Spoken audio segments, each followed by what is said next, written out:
আমি তোমাদের এখানে কিছু প্রশ্ন উল্লেখ করার চেষ্টা করি। পারমাণবিক ভর পর্যায় সারণীর মূল ভিত্তি নয়, এটা ঠিক আছে। আচ্ছা, এর উত্তরটা কিভাবে হবে দেখো। এর উত্তরটা হচ্ছে এইভাবে। প্রশ্ন হচ্ছে কি, পারমাণবিক ভর পর্যায় সারণীর মূল ভিত্তি নয়। তোমরা কি জানো এই যে এটার ভর কত? এর ভর হচ্ছে 39। আর এই যে আছে তোমার এই যে আর্গনের ভর হচ্ছে 40। এখন দেখো, যদি পারমাণবিক ভর অনুযায়ী যদি সাজানো হতো, তাহলে এই পটাশিয়ামটা আসলে যেতে হচ্ছে আর্গনের এখানে, আর আর্গনটা চলে যেত কোথায়? পটাশিয়ামের এখানে। কারণ কি, এর হচ্ছে ভর হচ্ছে 39, আর এই যে উপরে এটা ভর হচ্ছে কত? 40। তো আমরা কিভাবে সাজাই দেখো, এটা আছে 13, পারমাণবিক সংখ্যা অনুযায়ী সাজাই। দেখো এর 13, তারপরে এর 14, এর 15, এর 16, 17, 18, হ্যাঁ 19 হলে এখানে, 20 হলে এখানে। তার মানে কি, পর্যায় যত সংখ্যা বাড়ছে তত এরকম সিরিয়াল অনুযায়ী এরকম নিচে নিচে যাচ্ছে, তাই তো? এটা যদি হয় তাহলে দেখো 40, যদি দেখো 40 কিন্তু আসলে এই ঘরে রয়েছে, এই ঘরে উপরে রয়েছে 40। পারমাণবিক ভর অনুযায়ী আর্গনের ভর হচ্ছে 40। তো উপরে তো থাকার কথা না, ও তো নিচে থাকার কথা। এই যে পটাশিয়ামের পরে আর্গন থাকার কথা, ঠিক আছে, কিন্তু কোন জায়গায় রয়েছে? আসলে পটাশিয়ামের আগে রয়েছে আর্গন। এটা কারণ কি? কারণ হচ্ছে এই পর্যায় সারণী পারমাণবিক ভর অনুযায়ী সাজালে হবে না। কিসের অনুযায়ী সাজাতে হবে? এটা পারমাণবিক সংখ্যার অনুযায়ী। দেখো এই যে আর্গন, এই আর্গনের পারমাণবিক সংখ্যা আছে 18, আর এই যে পটাশিয়াম, এই পটাশিয়ামের পারমাণবিক সংখ্যা হচ্ছে কত? 19। তো এই যে পারমাণবিক সংখ্যা অনুযায়ী এই পর্যায় সারণী সাজানো হয়। এই জন্য পারমাণবিক সংখ্যা হচ্ছে পর্যায় সারণীর মূল ভিত্তি, কিন্তু পারমাণবিক ভর নয়, ঠিক আছে। এটা হচ্ছে উত্তর। তারপরে প্রশ্ন হচ্ছে লিথিয়াম, অ্যালুমিনিয়াম, ম্যাগনেসিয়াম, পটাশিয়াম পারমাণবিক আকারের ক্রম লেখো। দেখো এখানে লিথিয়াম, তারপরে লিথিয়াম, অ্যালুমিনিয়াম, অ্যালুমিনিয়াম কোথায়? এখানে অ্যালুমিনিয়াম, তারপরে সিলিকন, তারপরে ফসফরাস, এগুলোর পারমাণবিক আকার ক্রম লেখো। দেখো এখানে এই পাশে এগুলোর কাদের কাদের মধ্যে তুলনা করতে বলেছে, আমরা একটু দাগিয়ে নিই। হ্যাঁ, দাগিয়ে নিয়ে একটা করে দেবো, আর বাকিগুলো সব তোমরা নিজেরা চেষ্টা করবা।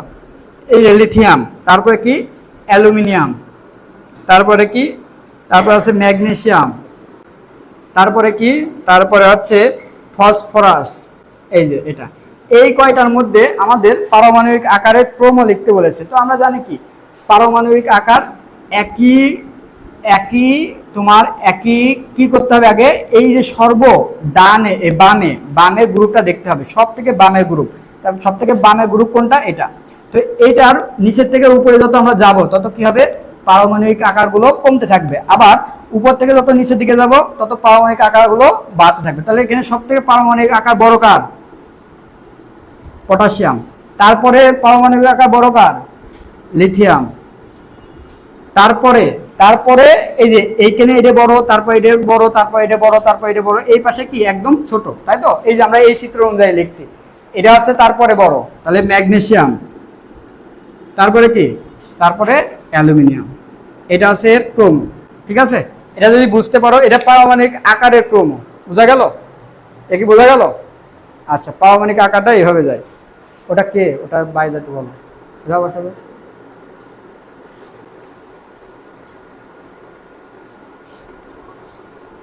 আচ্ছা, এইভাবে তোমরা একটু আলোচনা করবা, এগুলো লিখবা, এগুলো কোনো সমস্যা নাই, একদম সহজ। তো ট্রয়ি সূত্র কাকে বলে এখানে বলছে, এটা আছে 2000। আমি একটু বলছি তোমাদের, একটু বের করার চেষ্টা করো এগুলো। আমি বোর্ড প্রশ্ন সলিউশন গুলো বলছি। ঢাকা বোর্ড 2022, এখানে বলছে ইলেকট্রন আসক্তি কাকে বলে। ইলেকট্রন আসক্তি আমি বলছিলাম যে মৌলসমূহের সর্ববহিঃস্তরে ইলেকট্রন আসক্তি মানে কি? ঢোকানোর জন্য যে পরিমাণ শক্তি ক্রিয়েট করতে হবে, তাই তো? তাহলে সর্বশেষ বহিঃস্তরে এক মৌল ইলেকট্রন ঢোকানোর জন্য যে পরিমাণ শক্তি নির্গত করতে হবে বা শক্তি ব্যয় করতে হবে তাকে বলবে ইলেকট্রন আসক্তি। ক্লোরিন একটি হ্যালোজেন মৌল, কারণ কি? ক্লোরিন হচ্ছে হ্যালোজেন হওয়ার কারণ হচ্ছে, আসলে ক্লোরিনটা হচ্ছে লবণ উৎপন্নকারী। ক্লোরিন যে কোনো একটা ধাতুর সাথে যদি বিক্রিয়া করে তাহলে লবণ উৎপন্ন হবে। এটা মূল ক্লোরিনটা পাওয়া যায় আসলে সমুদ্র থেকে, ঠিক আছে। যেই লবণগুলো আকরিক সমুদ্র থেকে পাওয়া যাবে সেগুলোকে বলবে হচ্ছে হ্যালোজেন মৌল। আচ্ছা, পারমাণবিক ভর পর্যায় সারণীর মূল ভিত্তি নয়। আমি কিছুক্ষণ আগে আলোচনা করেছি এটা। দেখো পি কিউ এক্স ওয়াই মৌলসমূহকে পারমাণবিক আকার ঊর্ধ্বক্রম অনুসারে সাজালে যৌক্তিকতার কারণ কি? আচ্ছা দেখো, এটা হচ্ছে তোমরা একটু পড়ে নিবা, এটা পারমাণবিক আকারের সাথে রিলেটেড একটা প্রশ্ন। মেন্ডেলিভের পর্যায় সূত্র কি? মেন্ডেলিভ পর্যায় সূত্র দিয়েছিল হচ্ছে কোন একটা মৌলের ভৌত এবং রাসায়নিক ধর্মগুলো তাদের ভর সংখ্যার ভিন্নতার অনুযায়ী পরিবর্তনের সাথে সাথে চেঞ্জ হবে। তো এটা ভুল ছিল মেন্ডেলিভের। দেখো, হিলিয়ামকে গ্রুপ 18 রাখা হয় কেন? হিলিয়ামকে গ্রুপ 18 রাখা হয় কারণ হচ্ছে হিলিয়াম আসলে এই এস ব্লকের এই জায়গায় থাকার কথা ছিল। হিলিয়াম, এই যে হিলিয়ামটা এস ব্লকের এখানে থাকার কথা ছিল, কিন্তু এখানে না থেকে ওখানে থাকবে। কারণ কি, এখানে যারা আছে গ্রুপ 2 যারা আছে এরা আছে মৃৎ ক্ষার ধাতু। তো হিলিয়াম নিঃসন্দেহে একটা ধাতু না, ও একটা গ্যাস এবং নিষ্ক্রিয় গ্যাসের মতন আচরণ করে। এই জন্য গ্রুপ 18 মৌলগুলো সবই কি নিষ্ক্রিয় গ্যাস। এই জন্য হিলিয়ামকে এস ব্লকে থাকা সত্ত্বেও ওকে রাখা হয়েছে কোথায়? 18 গ্রুপে। ঠিক আছে। আচ্ছা, এখানে বলছে পর্যায় সারণী সি আছে, এটা আছে রাজশাহী বোর্ড 2022। পর্যায় সারণী সি মৌলের অবস্থান নির্ণয় করো। সি মৌলের অবস্থান নির্ণয় করো, এটা আছে এর আসলে পারমাণবিক সংখ্যা অনুযায়ী তুমি ইলেকট্রন বিন্যাস করার পরে এর পর্যায় সংখ্যা এবং গ্রুপ সংখ্যাটা নির্ণয় করে তোমার বলতে বলছে তার আর কি। ঘ নাম্বার প্রশ্ন বলছে উদ্দীপকে উল্লেখিত এ বি সি মৌলের পারমাণবিক ব্যাসার্ধের ক্রম। মানে এখানে 3টা মৌল দেওয়া রয়েছে, 12 আছে কার্বন, তারপরে 19 আছে পটাশিয়াম, 20 আছে ক্যালসিয়াম। এই 3টা মৌলের পারমাণবিক আকারের যে ক্রমটা এটা তোমার ব্যাখ্যা করতে বলেছে। মানে তুমি লিখবা যে এখানে এর এরকম এই কারণে দেখাচ্ছে এর পারমাণবিক আকার সব থেকে কম, এর পারমাণবিক আকার সব থেকে বেশি। ঠিক আছে, এরকম একটা ক্রম লিখতে বলছে। তোমরা এটা দেখলে বুঝতে পারবা, কোনো সমস্যা নাই। ড্রোবেরাইনের তৈরি সূত্র কি? ড্রোবেরাইনের তৈরি সূত্র যে একই গ্রুপের 3টা মৌলের মধ্যে যে কোনো 2টা মৌলের গড়, পারমাণবিক গড়, প্রথম এবং তৃতীয় মৌলের পারমাণবিক গড় হচ্ছে কি? পারমাণবিক ভরের গড় হচ্ছে মাঝখানের বা দ্বিতীয় মৌলের পারমাণবিক ভরের সমান। এটা একটা মৌলের যোজনী এবং যোজতা ইলেকট্রন সমান নয় কেন? যোজনী কি জিনিস? দেখো, আমরা যদি অক্সিজেনের যোজনী বের করি, এখানে অক্সিজেনের যোজনী যদি আমরা একটু বের করার চেষ্টা করি, অক্সিজেনের পারমাণবিক সংখ্যা আছে 8, তাহলে আমরা ইলেকট্রন বিন্যাস করলে 1s2 2s2 2p কত 6, তাহলে কত যাবে? 8 দিলে 4 যাবে, তাই না? 4। তো এটাকে আবার ভাঙতে হয়, কারণ যোজনী বের করতে হলে বেজোড় ইলেকট্রনগুলো বের করতে হয়। তো বেজোড় ইলেকট্রন কত আসবে? এটাকে বেজোড় ইলেকট্রন করি তাহলে 2px 2py আর 2pz এ ভাগ হয়ে যাবে। এখন এখানে একটা ইলেকট্রন, দুটো ইলেকট্রন, 3টে ইলেকট্রন, যেহেতু 4টা সেহেতু এখানে হবে 2টা, এখানে এরকম। তো এই 3টা ব্লক আছে না, এরকম 3টা পি ব্লকের নাম 3টে ব্লক হয়, তাহলে প্রথমে একটা করে যায়, একটা, দুটো, 3টে। যেহেতু পির উপরে পাওয়ার কত ছিল? পির উপরে পাওয়ার কত ছিল? এখানে 2p4, সেহেতু আরেকটা এখানে যাবে। তাহলে আসলে এটা আছে এক্স, এটা আছে পি ওয়াই, এটা আছে পি জেড। তাহলে এখানে 2p কত হবে? এক্স কত 2, তবে 2p 2y কত 1, আবার 2pz কত 1। ঠিক আছে, এরকম। এখানে বেজোড় যে করা ইলেকট্রন সে করা আছে তার যোজনী। এখানে বেজোড় ইলেকট্রন কয়টা? একটা, দুইটা। এই জন্য এর যোজনী কত? যোজনী 2। কিন্তু এর সর্ববহিস্তরে ইলেকট্রন সংখ্যা কয়টা? দেখো তো, সর্ববহিস্তরে ইলেকট্রন সংখ্যা কয়টা? এইটা যদি আবার ইলেকট্রন বিন্যাস করো তাহলে সর্ববহিস্তরে ইলেকট্রন সংখ্যা আছে, বহিস্তর কোনটা? এই যে 2 নাম্বার কক্ষপথ আছে তার সব থেকে বাইরের কক্ষপথ, তাই তো? বহিস্তরে ইলেকট্রন সংখ্যা কয়টা? একটা, দুটো, 3টে, 4টে, 5টা, 6টা, মোট মিলিয়ে 6টা ইলেকট্রন ও বাইরের শক্তি স্তরে রয়েছে। এই জন্য এর যোজতা ইলেকট্রন কয়টা হবে? 6টা। কারণ কি, আমরা জানি যোজনী আছে বেজোড় ইলেকট্রন সংখ্যাগুলো, আর যোজতা ইলেকট্রন হচ্ছে সর্বশেষ কক্ষপথের ইলেকট্রন সংখ্যাকে বলবে যোজতা ইলেকট্রন। তো সর্বশেষ ইলেকট্রনের কক্ষপথে ইলেকট্রন আছে মোট মিলে 6টা। যদি আমরা এইভাবেও করতে চাই, এটা অক্সিজেনের নিউক্লিয়াস, এটা আছে প্রথমে একটা স্তর, তারপরে কয়টা হবে? যেহেতু ওর পারমাণবিক সংখ্যা আছে 8, তাহলে এখানে স্তরে কয়টা হবে? 6টা। এই যে 6টা, তাহলে সর্বশেষ কক্ষপথে ইলেকট্রন কয়টা আছে? 6টা। একটা, দুটো, 3টে, 4টে, 5টা, 6টা। এই জন্য এর যোজনী ইলেকট্রন কয়টা? 6টা। ঠিক আছে। তো এগুলো যদি একটু জানো, এগুলো যদি একটু পড়ো তাহলে বোঝা যাবে, কোনো ব্যাপার না। আমি একটা একটা করে সলভ করার চেষ্টা করছি। তোমরা এরপরে 6 নাম্বার যেই লেকচার সিরিজ গাইড আছে এখানে চলে যেতে পারো। এখানে দেয়া রয়েছে যে এই মৌলসমূহ ঘ নাম্বার প্রশ্ন, এই যে যশোর বোর্ড 2022 এখানে ঘ নাম্বার প্রশ্ন একই গ্রুপের অন্তর্ভুক্ত কিনা। আচ্ছা, একই গ্রুপের অন্তর্ভুক্ত কিনা, এখানে 2 নাম্বার মৌল দেওয়া রয়েছে ফ্লোরিন, তারপরে ক্লোরিন, তারপরে এটা হচ্ছে, যাই হোক এগুলো এই মৌলগুলো ব্রোমিন, ব্রোমিনাস, ফ্লোরিন, ক্লোরিন, ব্রোমিন আছে। তো এগুলো দেখো একই জাতীয় মৌলের সাথে বিক্রিয়া করলে একই রকমের জিনিস উৎপন্ন করে কিনা। যদি একই জাতীয় মৌল, একই যেরকম ফ্লোরিন যদি হাইড্রোজেনের সাথে বিক্রিয়া করে তাহলে হাইড্রোজেন ফ্লোরাইড উৎপন্ন হচ্ছে। তারপরে ক্লোরিনের সাথে যদি হাইড্রোজেন যুক্ত হয় তাহলে হাইড্রোক্লোরাইড গ্যাস তৈরি হচ্ছে। আচ্ছা, তারপরে ব্রোমিন যদি হাইড্রোজেনের সাথে বিক্রিয়া করে তাহলে হাইড্রোব্রোমাইড উৎপন্ন হচ্ছে। তো এগুলো হচ্ছে একই টাইপের হওয়ার কারণে এগুলো হচ্ছে একই ধর্ম প্রদর্শন করে। সুপ্ত যোজনী কাকে বলে? তো সর্বোচ্চ যোজনী আমরা একটা হিসাব করি, এখানে যদি সর্বোচ্চ যোজনী লিখি, সর্বোচ্চ যোজনী সর্বোচ্চ যোজনী মানে এসে সূত্র কি হবে?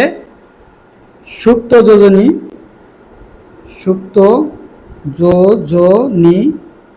যোগ সক্রিয় যোজনী। তো দেখো এখানে যদি সর্বোচ্চ যোজনী কাকে বলবে? সুপ্ত যোজনী আর সক্রিয় যোজনীর যোগফলকে সর্বোচ্চ যোজনী বলবে। সুপ্ত যোজনী কাকে বলে? তাহলে সুপ্ত যোজনী যদি রাখতে হয় এই কাকে বলে, তাহলে সুপ্ত যোজনী রাখতে হবে, তাহলে পাঠাইতে হবে কাকে? সক্রিয় যোজনী। তাহলে সুপ্ত যোজনী কাকে বলবে? সুপ্ত যোজনী বলবে সর্বোচ্চ যোজনী থেকে সক্রিয় যোজনীর পার্থক্যকে বলবে হবে সুপ্ত যোজনী। সক্রিয় যোজনী কাকে বলবে? তাহলে এটা রাখতে হবে, এটাকে ওই পাশে পাঠাতে হবে। তাহলে সক্রিয় যোজনী কাকে বলবে? সর্বোচ্চ যোজনীর সাথে সুপ্ত যোজনীর পার্থক্যকে বলবে কি? সক্রিয় যোজনী। ঠিক আছে, এটা মানে বিয়োগ করতে হবে, এই সূত্র থেকে এটা সংজ্ঞাটা বের করা যায়। আমরা দেখছি আছে যশোর বোর্ড 2022, এটা 6 নাম্বার প্রশ্ন। ক্যালসিয়ামকে মৃৎ ক্ষার ধাতু বলা হয় কেন? ক্যালসিয়ামকে মৃৎ ক্ষার ধাতু বলা হওয়ার 3টা কারণ আছে। কয়টা কারণ? 3টা কারণ। এক নম্বর কারণ হচ্ছে এরা মাটি থেকে পাওয়া যায়। মৃৎ ক্ষার ধাতু বেরিলিয়াম বলো, তারপরে ক্যালসিয়াম বলো, যে ওই টাইপের ওই গ্রুপে যে কটা মৌল আছে সবগুলোকে মৃৎ ক্ষার ধাতু বলা হবে। তো মৃৎ ক্ষার ধাতুর 1 নম্বর বৈশিষ্ট্য হচ্ছে এরা মাটিতে পাওয়া যায়, এই জন্য এরা মৃৎ ক্ষার। 2 নম্বর, এরা হচ্ছে গ্রুপ 2-তে অবস্থান করছে। কোন গ্রুপে অবস্থান করছে? গ্রুপ 2-তে। এটা একটা আবল তাবল প্রমাণ। তো গ্রুপ 2-তে অবস্থান করছে, এই জন্য এরা হচ্ছে মৃৎ ক্ষার ধাতু। 3 নম্বর হচ্ছে এরা পানির সাথে বিক্রিয়া করে ক্ষার উৎপন্ন করে। ঠিক আছে, মৃৎ ক্ষার ধাতুগুলো পানির সাথে বিক্রিয়া করে কি উৎপন্ন করবে? ক্ষার উৎপন্ন করবে। যেরকম আমি একটা উদাহরণ দিয়ে তোমাদের দেখানোর চেষ্টা করি। মৃৎ ক্ষার ধাতু আছে ক্যালসিয়াম, যদি পানির সাথে বিক্রিয়া করে তাহলে উৎপন্ন হবে কি? Calcium hydroxide. এই যে ক্যালসিয়াম হাইড্রোক্সাইড কি? একটা ক্ষার। তো মৃৎ ক্ষার ধাতুগুলো বা বেরিয়াম এখানে দিতে পারো, বেরিলিয়াম দিতে পারো। তো ক্যালসিয়াম ধাতু বা মৃৎ ক্ষার ধাতুগুলো পানির সাথে বিক্রিয়া করে ক্ষার উৎপন্ন করবে, এই জন্য এটা হচ্ছে ক্যালসিয়াম হচ্ছে একটা মৃৎ ক্ষার। তো ক্যালসিয়াম যেহেতু পানির সাথে বিক্রিয়া করে ক্ষার উৎপন্ন করে সেহেতু ক্যালসিয়ামকে একটা মৃৎ ক্ষার। ক্যালসিয়াম যেহেতু মাটির মধ্যে থেকে পাওয়া যায় সেহেতু ক্যালসিয়াম একটা মৃৎ ক্ষার। ক্যালসিয়াম গ্রুপ 2-তে অবস্থান করছে, এই জন্য ক্যালসিয়ামটা কি? একটা মৃৎ ক্ষার। এই 3টা পয়েন্টে যে কোনো একটা লিখতে হবে, আবার 3টাও তোমরা দিতে পারো, কোনো সমস্যা নেই। আচ্ছা, তো এই পারমাণবিক আকার, তারপরে আয়নিক গণশক্তি, ক্রোম, এগুলো তো তোমাদের বুঝাই দিচ্ছি আমি, ওইভাবে লিখে দিবা, কোনো সমস্যা নেই। ইলেকট্রন আসক্তি কাকে বলে? এখন বলছে দেখো কুমিল্লা বোর্ড 2022, এটা 7 নম্বর প্রশ্ন। এখানে বলছে আয়রন 2+ এর অধিক সুস্থিতিশীল, নাহলে আয়রন আছে 3+ বেশি সুস্থিতিশীল। আমরা এটা একটু করার চেষ্টা করব। আচ্ছা, সুস্থিতিশীল হওয়ার অনেকগুলো শর্ত আছে। একটা শর্ত, তার মধ্যে একটা শর্ত আছে সুবিন্যস্ত আয়নে যদি ডি অরবিটাল অর্ধেক বা সম্পূর্ণ পূর্ণ থাকে তখন সেটা হচ্ছে অধিক সক্রিয় বা অধিক স্থিতিশীল। তো দেখো এই যে আয়রন 2+, আবার আয়রন কত? 3+। এই ইলেকট্রন বিন্যাস করব। আয়রন 2 প্লাসের ইলেকট্রন বিন্যাস করলে কত হবে? আয়রন কত? 26। কত? 26। ইলেকট্রন বিন্যাস স্বাভাবিক অবস্থা কত আসবে? 1s2 2s2 2p6, তারপর কত আসবে? 3s2 কত? 3p6 18, তারপরে কত? 4s2, তাই তো 4s2, তারপর 3d কত? কত হবে এখানে? এখানে 20 আর এখানে 6, এরকম হবে। আচ্ছা, এটা ইলেকট্রন বিন্যাস করলে এটাও 26টা ইলেকট্রন বিন্যাস করলে কত আসবে দেখা যাক। 1s2 2s2 2p6 3s2 3p6, তারপরে কত? 4s2, তারপরে 3d10 6, তাই তো? এটা এরকম। এখন দেখো, যেহেতু এখানে 2 প্লাস মানে এর দুইটা ইলেকট্রন অলরেডি চলে গেছে, কোন জায়গাতে চলে গেছে? সাজানোর পরে বাইরের শক্তি স্তর থেকে চলে গেছে। বাইরের শক্তি স্তর কোনটা দেখো তো এখানে? প্রথম শক্তি স্তর 1, তারপরে শক্তি স্তর 2, তারপরে শক্তি স্তর আছে 3, আর তারপর শক্তি স্তর কত? 4। তাহলে এই দুইটা ইলেকট্রন ছেড়ে দিয়েছে। কার থেকে ছেড়ে দেবে? এই 4 এর থেকে দুইটা ইলেকট্রন ছেড়ে দেবে। তাহলে এর কত হবে? এটা বাদ চলে যাবে। ঠিক আছে? আচ্ছা, এবার দেখো এ কত? এর ইলেকট্রনটা কোন জায়গাতে যাবে? সব থেকে বাইরের স্তর থেকে যাবে। মানে ইলেকট্রন যদি প্লাস থাকে, তাহলে ইলেকট্রন বিন্যাস করার নিয়ম আছে। তৃতীয় অধ্যায়টা আমি তোমাদের শিখাইছি যে ইলেকট্রন বিন্যাস করার পরে সাজাতে হবে, সাজানোর পরে লাস্টের থেকে ইলেকট্রন কাটতে হবে। তা সাজানোর পরে এটা যাবে নিঃসন্দেহে পরে যাবে। তাহলে এই 3টা কাটবে কোন জায়গাতে? আগে এই 2টা কেটে যাবে, তারপরে এই ডি 3d থেকে একটা ইলেকট্রন বাদ চলে যাবে। তাহলে 3d কত হবে? 5। তো আমি বলছিলাম কোনটা বেশি অধিক সুস্থিতিশীল? যার ইলেকট্রন বিন্যাস করার পরে সুস্থিতি আয়নে ইলেকট্রন বিন্যাস করার পরে ডি অরবিটাল অর্ধেক পূর্ণ থাকবে বা সম্পূর্ণ পূর্ণ থাকবে। এখন দেখো ডি অরবিটাল কোন জায়গায় অর্ধপূর্ণ আর কোন জায়গায় সম্পূর্ণ পূর্ণ? এখানে কি সম্পূর্ণ পূর্ণ? ডি অরবিটাল সম্পূর্ণ কত থাকে? 10। অর্ধপূর্ণ কত থাকবে? 5। হয় ডি অরবিটাল সম্পূর্ণ পূর্ণ থাকবে, আর নাহলে অর্ধেক পূর্ণ থাকবে, সেটা বেশি অধিক স্থিতিশীল। তাহলে এখানে ডি অরবিটাল অর্ধেক পূর্ণ নাকি সম্পূর্ণ পূর্ণ? কোনোটাই না। তাহলে এটাও স্থিতিশীল না। কিন্তু এখানে দেখো, এখানে ডি অরবিটাল কি? অর্ধপূর্ণ। তাহলে এটা কি? অধিক স্থিতিশীল। তাহলে কোনটা স্থিতিশীল? Iron 3 plus. ঠিক আছে, এই প্রশ্নের উত্তরটা এটা। এরপরে আমরা যদি একটু দেখার চেষ্টা করি, তারপরে এখানে পয়লাশনি জেড মৌলের অবস্থান কত? জেড মৌলের অবস্থান তোমাদের বের করতে হবে। সিলিকনের পরে, সিলিকন যদি 14 হয়, তাহলে সিলিকনের পরে 15 আছে কি? ফসফরাস। ফসফরাসের ইলেকট্রন বিন্যাসটা করবা, করার পরে প্রথমে যেটা শিখালাম ওর পর্যায় সংখ্যা বের করবা আর গ্রুপ সংখ্যা বের করবা, এটা বলে দিলেই এনাফ, কোনো ব্যাপার না। তারপরে একই ধর্ম প্রদর্শন করে নাকি? হ্যাঁ, এদের একই ধর্ম প্রদর্শন করবে। কখন একই ধর্ম প্রদর্শন করে? যখন একই গ্রুপের মৌলগুলো একই ধর্ম প্রদর্শন করে। যদি এরা সবাই, এই যে এখানে বলছে যে কুমিল্লা বোর্ড 2022-এ বলছে WXY এগুলো একই ধর্ম প্রদর্শন করবে কিনা। আসলে এগুলো যদি একই গ্রুপের মৌল হয়, তুমি ইলেকট্রন বিন্যাসগুলো করবা, করার পরে যে নির্ণয় করে দেখাবা যে এর গ্রুপও এক, এর গ্রুপও এক, এর গ্রুপও এক। যখন সবার একই রকম গ্রুপ হবে, তখন তারা একই ধর্ম প্রদর্শন করবে। এটা তুমি বিক্রিয়া অনুযায়ী করতে পারো, কিংবা তুমি ইলেকট্রন বিন্যাসের মাধ্যমে যদি এরকম গ্রুপ সংখ্যা নির্ণয় করতে পারো, তাহলেও বলে দিতে পারবা এরা যেহেতু একই গ্রুপের মৌল, এই জন্য এরা একই ধর্ম প্রদর্শন করবে, এটা বলতে পারো, কোনো সমস্যা নেই। মুদ্রা ধাতু কাকে বলে? মুদ্রা ধাতু কাকে বলবে এটা তো তোমরা জানোই। মুদ্রা ধাতু কাকে বলে? আচ্ছা, গ্রুপ 11 মৌল সমূহকে মুদ্রা ধাতু বলে। তো এগুলো কারা? এরা আছে কপার, সিলভার, গোল্ড, তাই না? এগুলো রনসিডিয়াম, এগুলো। তো এখন দেখো কার আকার বড়? ফ্লোরিন আর নিয়ন, এর মধ্যে ফ্লোরিন মাইনাস আর নিয়ন, এর মধ্যে কার আকার বড়?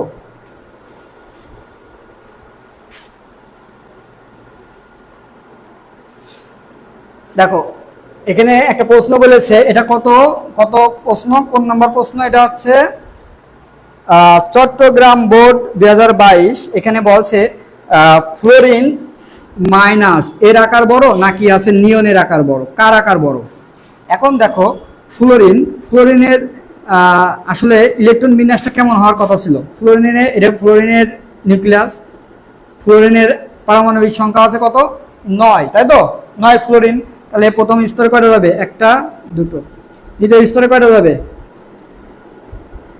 একটা, দুটো, তিনটে, চারটে, পাঁচটা, এই যে এই কটা, তাই তো? এই কটা হবে না ফ্লোরিন? 1 2 3 4 5 6 7 8 9, ঠিক আছে?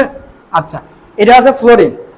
আচ্ছা, ফ্লোরিন যদি 9টা পারমাণবিক সংখ্যা বা প্রোটন সংখ্যা যদি 9 হয়, তাহলে আসলে এর বিষয়টা হবে এরকম। কিন্তু দেখো এখানে নিয়নের ইলেকট্রন বিন্যাসটা একটু করি। নিয়নের নিউক্লিয়াস, এটা নিয়নে কত? 10।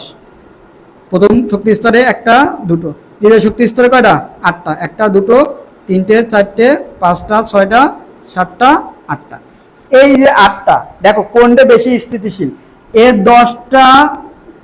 10টা প্রোটন, এর 10টা বাইরের 10টা ইলেকট্রনকে টানছে, মানে একটা এটা টানছে, একটা এটা টানছে, একটা এটা টানছে, এটা একটা টানছে, এটা একটা টানছে, এটা একটা প্রোটন একটা ইলেকট্রনকে টানছে, একটা ইলেকট্রন একটা ইলেকট্রনকে, মানে 10টার সাথে জয়েন্ট হয়ে রয়েছে, ঠিক আছে?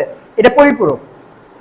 কিন্তু দেখো এখানে ফ্লোরিন মাইনাস, মানে কি ও একটা ইলেকট্রন গ্রহণ করেছে, মানে প্রোটন আছে 9টা আর একটা ইলেকট্রন গ্রহণ করেছে, মানে যা থাকার কথা তার থেকেও কি একটা ইলেকট্রন গ্রহণ করেছে। যা সরি, এটা হবে না, আমি একটু ভুল করে ফেলছি। একটা ইলেকট্রন যদি গ্রহণ করে তাহলে এই ইলেকট্রনটা এখানে এসে, এই যে, তাহলে এর কয়টা? 9টা প্রোটন কয়টা ইলেকট্রনকে ধরে রাখতে পারবে? 9টা ইলেকট্রনকে ধরে রাখতে পারবে। কিন্তু একটা ইলেকট্রন বেশি হয়ে গেছে না? বেশি হয়ে গেছে না? তাহলে এটা কি বেশি স্থিতিশীল না?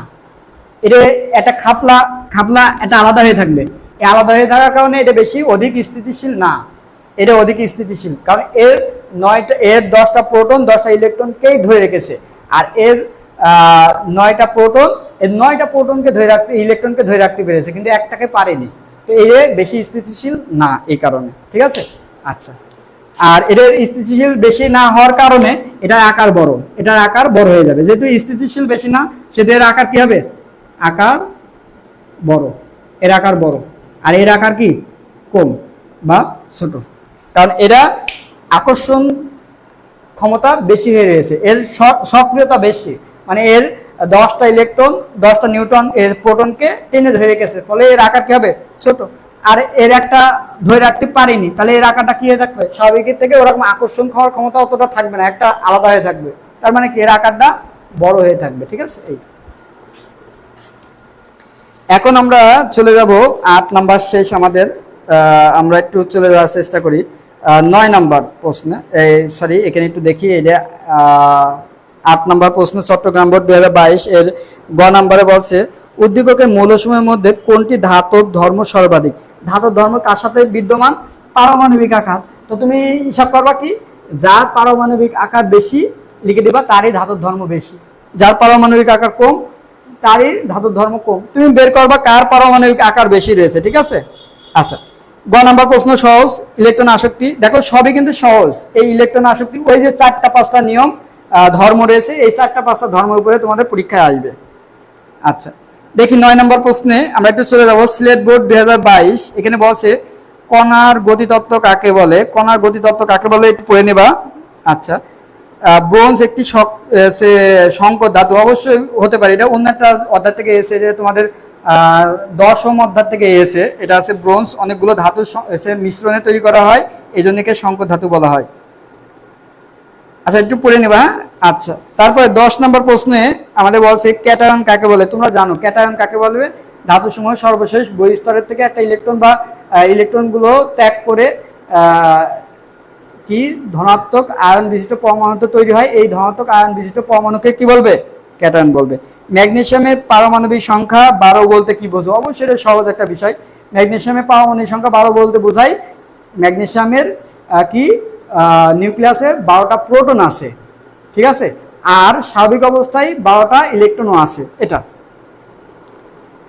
উদ্দীপকে 3টি পারমাণবিক আকারে পরিবর্তন কি? ইলেকট্রন বিন্যাস পর্যায় সারণীর মূল ভিত্তি। এটা একটা সুন্দর কথা, অবশ্যই এটা একটু পড়ে নেবা। ইলেকট্রন বিন্যাসই পর্যায় সারণীর মূল ভিত্তি, কারণ ইলেকট্রন বিন্যাসের মাধ্যমে পর্যায় সারণীর সবকিছু বের করা যায়, ঠিক আছে?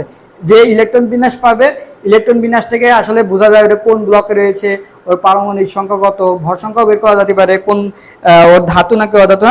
তড়িৎ ঋণাত্মকতা কাকে বলে? এটা আছে 11 নম্বর প্রশ্ন। তড়িৎ ঋণাত্মকতা কাকে বলে? এটা আছে যে ইলেকট্রন সমূহ সর্ববহিঃ স্তরে ঢোকানোর জন্য প্রয়োজনীয় শক্তি বা যে পরিমাণ শক্তি নির্গত করতে হয় তাকে এটা বলে। তো একটু পড়ে নেবা, সবই সহজ আছে, কোনো ব্যাপার না। কার্বন ডাইঅক্সাইডকে যৌগমূলক, কার্বনেটকে যৌগমূলক বলা হয় কেন? কারণ কি কার্বনেট, এখানে কার্বনেটের মধ্যে কয়টা মৌল রয়েছে দেখো তো, কার্বনেট এই যে এটা রয়েছে তাই না, এখানে 3টা অক্সিজেন রয়েছে, একটা কি রয়েছে কার্বন রয়েছে, এই 4টা মিলে একটা পরমাণুর মতন আচরণ করে, এই 4টাই একটা পরমাণুর মতন আচরণ করবে, এই জন্য এটাকে বলবে যৌগমূলক। এইগুলো বিস্তারিত তোমাদের ক্লাসের মধ্যে আমি আলোচনা করবো, অরবিট কাকে বলে, পরমাণু সামরিক আছে দেখো ঢাকা বোর্ড 2021 এখানে বলছে পরমাণু সামগ্রিকভাবে চার্জ শূন্য, কারণ কি, কারণ পরমাণুর মধ্যে যে কটা স্বাভাবিক অবস্থা মানে কি, যে কটা প্রোটন রয়েছে সেই কটাই বাইরে স্তরে সে কটাই কি রয়েছে, ইলেকট্রন রয়েছে, এই প্রোটন ধনাত্মক চার্জ বিশিষ্ট প্রোটন আর ঋণাত্মক চার্জ বিশিষ্ট ইলেকট্রন দুজনকে নিউট্রাল করে যায়, মানে দুইজনের যোগফল কি হবে, শূন্য হয়ে যাবে, এই জন্য এটা সামগ্রিকভাবে চার্জ নিরপেক্ষ বা চার্জ শূন্য। এখানে একই রকম সবই প্রশ্নগুলো সহজ, তোমরা অবশ্যই ইলেকট্রন বিন্যাস যদি 3য় অধ্যায় করতে পারো তাহলে এগুলো সবই সহজ, কোনো ব্যাপার না, এগুলো একটু সবাই মনোযোগ সহকারে দিয়ে করার চেষ্টা করবা। তো আজকে আমি আর ক্লাসটা লং বা দীর্ঘায়িত করবো না, সবাই ভালো থাকেন, সুস্থ থাকেন, আল্লাহ হাফেজ।